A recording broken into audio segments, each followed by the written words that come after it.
Welcome back to the channel. In this video, we're talking all about Filipino work culture and how that differs from the US work culture.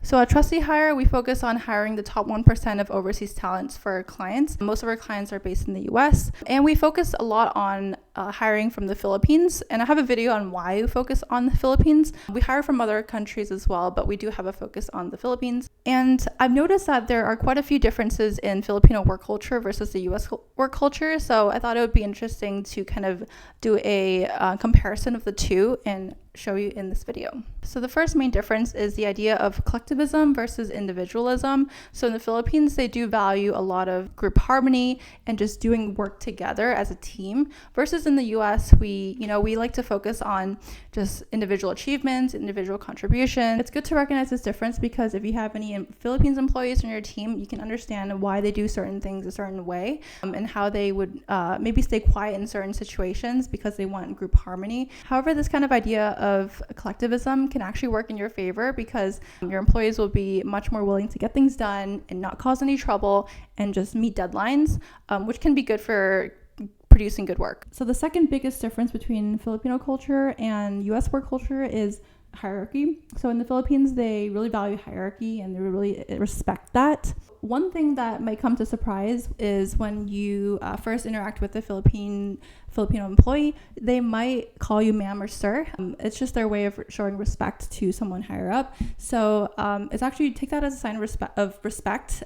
So a lot of times in the Philippines, decisions are made by the senior leadership team. So a lot of times they may not want to speak up because they feel like the decision should be made by someone higher up. So that's a little bit of a difference there. So if you're expecting someone with a lot of ideas coming in and voicing their opinion all the time, you definitely have to screen a little bit harder for that. Number 3 biggest difference is conflict avoidance. So in the Philippines, they have a culture of trying to just abide by the rules and not cause any conflicts whatsoever. So a lot of times they would try to avoid confrontation and just let things slide. Versus in the US, that might be a little bit less prominent. They may want to speak up and are not as afraid of confrontation. So that's another big difference to notice. This may lead to the Filipino employee being a little bit less straightforward. So just keep that in mind when you're communicating with them. The number 4 biggest difference between the US and Philippines is the number of holidays they have. So in the Philippines, they have a lot more holidays than the US in general. So do keep that in mind. And they do really respect their holidays and would really prefer their time off because they love spending time with their family and friends and loved ones. So as an employer, I do recommend offering as many holidays off as possible. So for my company, I offer my Filipino employees completely paid for holidays so that they can spend their time with their family. Number 5 is high loyalty. So I'm not saying that the US employees have less loyalty, but in the Philippines, their culture is very rooted in loyalty to their family, to their employers. So you often see employees in the Philippines staying with one employer for a long time, especially if they're getting treated well. So they like to stay committed to one employer and to show their dedication to only one employer. And I also wanted to point out a few things that would help make your Filipino employee feel more valued and more respected in the company. Number 1 is to offer a 13-month pay. So this is not very common in the US, but it's very common in the Philippines and also some other Asian countries. So essentially a 13-month pay is at the end of the year in December.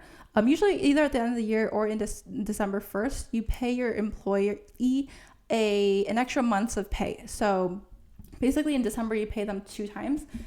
So it's just think of it as like a bonus, a year-end bonus. So it's not required to pay this 13-month pay, but definitely highly recommended. And it goes a long way if you pay just a little bit more at the end of the year.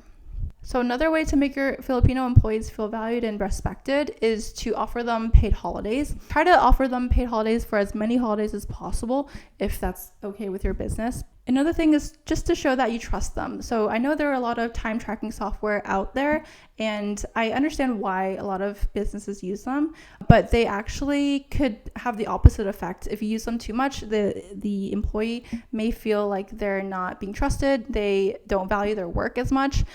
One of the biggest ways you can show that you trust them is that you give them tasks, but don't micromanage and don't use any time tracker software to watch over them. So for my business, I don't use any time trackers. So for me, I like to set very specific goals that I want my VA to hit every week, every day, so that they know what they have to do and they can work whatever hours they want.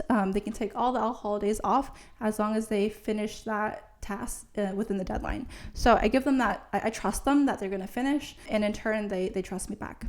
And that's all I wanted to share today in this video about Filipino work culture and what you can do to make your employees feel more valued. But if there's any other questions, feel free to reach out. We have a contact link below, but I will see you in the next video.